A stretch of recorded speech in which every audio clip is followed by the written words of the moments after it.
Oke, di sini kami sedang bersama dengan kakak senior dari Universitas Negeri Medan. Dengan siapa kak namanya? Kak Ruth Roinata Simboris Pamuka. Gimana kabar hari ini kak? Puji Tuhan baik. Tadi katanya hujan kak, jadi kakak kena hujan nggak? Enggak, kebetulan dari kakak kesini hujannya udah reda. Oh, nggak pakai mantel gitu nggak? Enggak, malah pakai mantel deh. Payung karena- kak nggak? Enggak. Nah, tahu. Kakak, kalau boleh tahu, kakak di sini ngekos atau tinggal sama orang tua? Enggak kos, kakak ini kos. Oh, asal daerah kakak dari mana? Dari Langkat di Sintang. Oh, dari Langkat. Langkat itu di mana? Langkat. Langkat ya. Tahu Stabat? Tumbuh tapi lebat. Bukan itu. Bukan. Stabat Binjai tahu?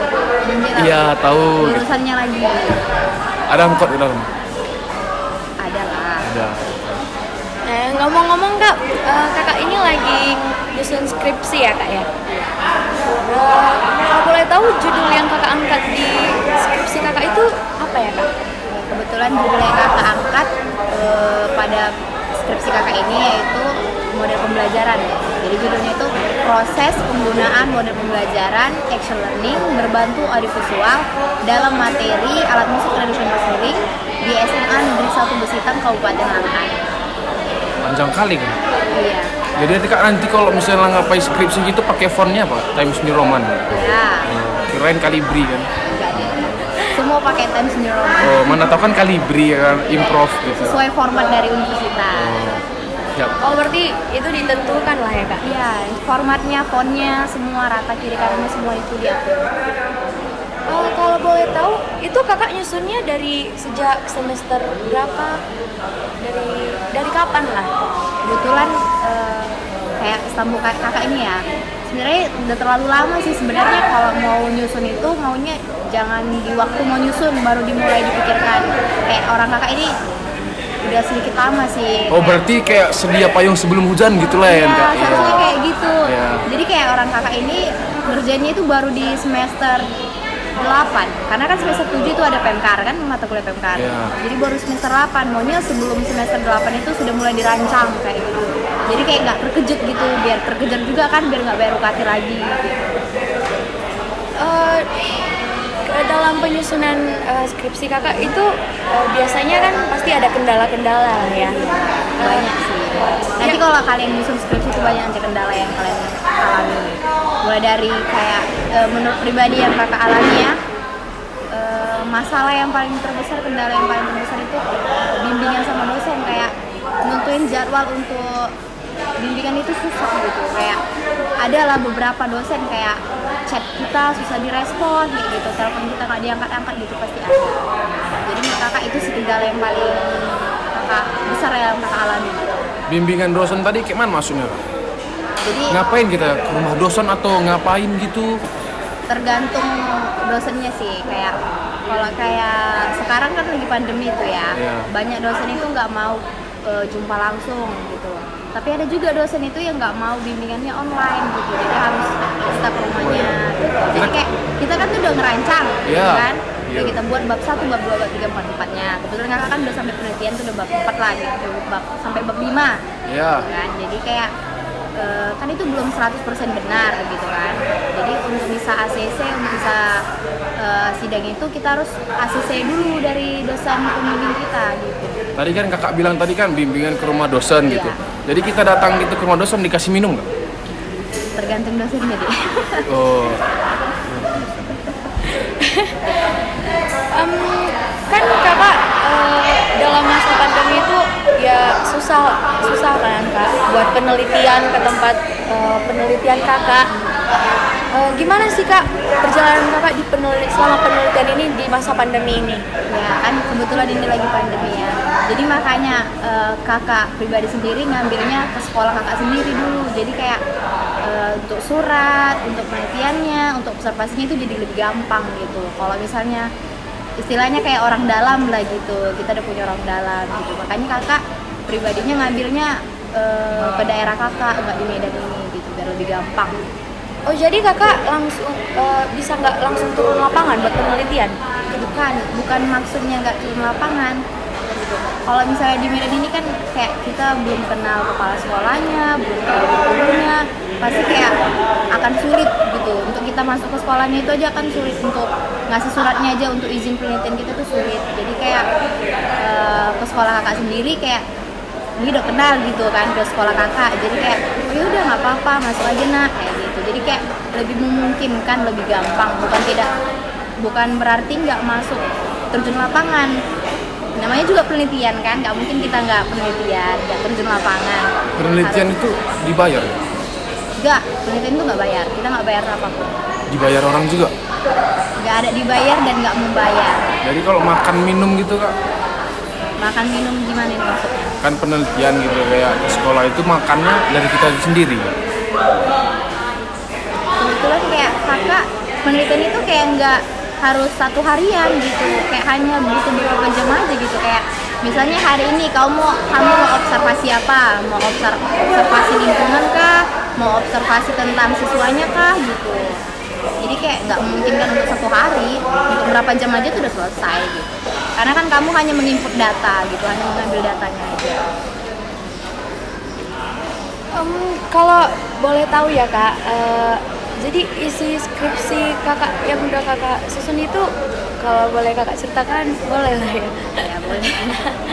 Jadi kalau misalnya dalam tahap penyusunan skripsi itu intinya itu ada di tujuan. Jadi kakak mengangkat tujuan kakak itu ada 3 tujuan. Yaitu yang pertama itu tentang model pembelajarannya, hasilnya sama kendala. Jadi intinya ada di 3 itu. Model pembelajarannya itu apa, hasilnya itu apa hasil dari kamu meneliti itu, berjalan baikkah atau nggak baikkah gitu. Jadi kendalanya dalam kamu mengobservasi itu apa sih kendala yang dialami, mau dari internal atau eksternalnya. Tapi yang ku dengar dari rumor berkata kan kak, kalau misalnya menyusun skripsi itu 40% cuma dari penelitian kak, selebihnya dari copy paste semua kak. Itu kembali ke pribadian masing-masing sih. Tapi rumor yang beredar begitu kak, 40% cuma murni, selebihnya enggak. Kayak latar belakang gitu kan enggak ada. Bisa jadi iya, bisa jadi enggak. Nah, dari tadi ada hal yang buat kami penasaran gitu kak ya. Kan kalau kakak udah selesai nih ya, kakak rencananya mau kemana gitu? Kalau kayak pribadi kakak mau cari-cari kerja dulu aja. Ada rezeki baru ambil S2. Cari kerja berarti kerja sama orang gitu. Atau enggak? Iya dong, nggak mungkin kan kita kerja langsung jadi bos. Enggak, mana tahu kan buka Mantap les kan? privat gitu. Oh, Buka les privat, les piano, gitar, apa gitu. itu kayak relevan sih dek, sekalian kayak gitu. Sampingan gitulah ya kak. Kalau tujuan pokoknya kan kita ini kan SPD, pendidikan gitu, jadi kayak ngajar dulu lah gitu.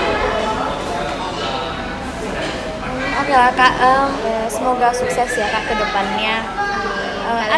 Ada nggak kak kesan kakak, maksudnya pesan yang mau kakak sampaikan buat kami nanti yang masih semester bawah lah ya, buat jadi bekal kami nanti di memasuki tahap seperti kakak. Kalau boleh tahu semester berapa itu? Kami semester Semester 3 kak. Masih muda lah, masih lama Iya. lagi. Jadi kalau misalnya menurut pengalaman pribadi kakak, kayak orang kakak gitu kan, udah terlalu lama untuk memikirkannya.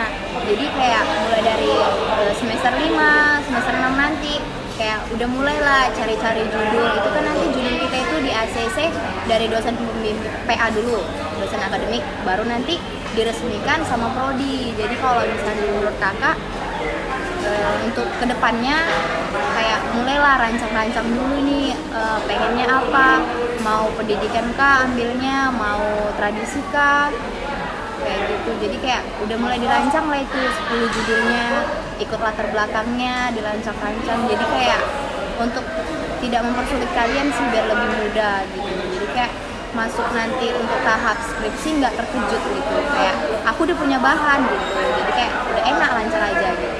Tadi kan kakak singgung tadi tentang dosen gitu. Ya. Dalam kakak mulai kuliah lah dari semester 1, 2, 3 sampai akhir ini, dosen yang paling tidak kakak sukai gitu siapa? Tidak usah sebut nama gitu. Alasannya kakak tidak menyukainya apa gitu? Ada sih beberapa dosen, tapi nggak alasannya gitu? Apakah karena cerewet atau Bukan cerewet sih, sebenarnya dia baik. pelit Tapi- ilmu gitu? Enggak juga baik. Cuman kayak dia itu lebih slow respon banget gitu, kayak kita mau bimbingan gitu kan, kayak Sama kayak kita mau PDKT tapi kita jelek ya kan enggak?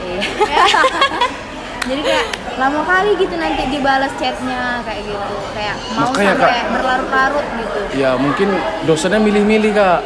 Mungkin ini jelek nggak mau lah gitu. Ini ganteng skip balas Enggak tuh. lah, nggak mungkin. Nggak tahu lah ya, kayak menurut pengalaman teman-teman kakak juga yang dosen yang sama, emang dia begitu kayak gitu, kayak lama kali direspon chat kita gitu. Tapi ada rumor beredar ku bilang Kak, ada namanya dosen lebih mentingkan lebih laki-laki katanya. Itu gimana?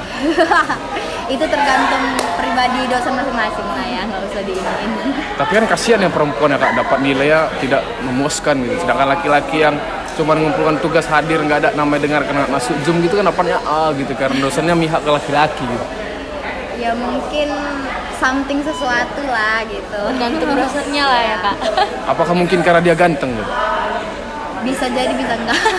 Berarti sekarang ganteng diposting, jelek di ghosting ya? Ya ampun. Baper ya dek. Enggak, soalnya Korban ghosting, Kak. pernah ngalamin gitu kalau Terlalu sering ghosting ya. bukan karena saya nggak ganteng Kak gitu. Dia udah besok kita operasi plastik ya. Nggak usah nanti. Iya. Kayak Oke. Oke. Ada lagi yang mau ditanya? Enggak sih kak, makasih ya kak buat kehadiran kakak di podcast ini. Makasih juga buat pesan-pesan yang kakak bekali buat kami, buat teman-teman yang dengar di balik layar ini, buat teman-teman yang nonton. Pesan-pesan kakak ini sangat bermanfaat loh buat kita semua, buat persiapan kita yang mau menuju ke semester akhir. Terima kasih ya kak, maaf udah mengganggu waktu kakak, mungkin kakak ada kesibukan gitu. Makasih ya kak. Sama-sama. Semoga sukses ya kak. Amin. Kalian juga sudah. sukses.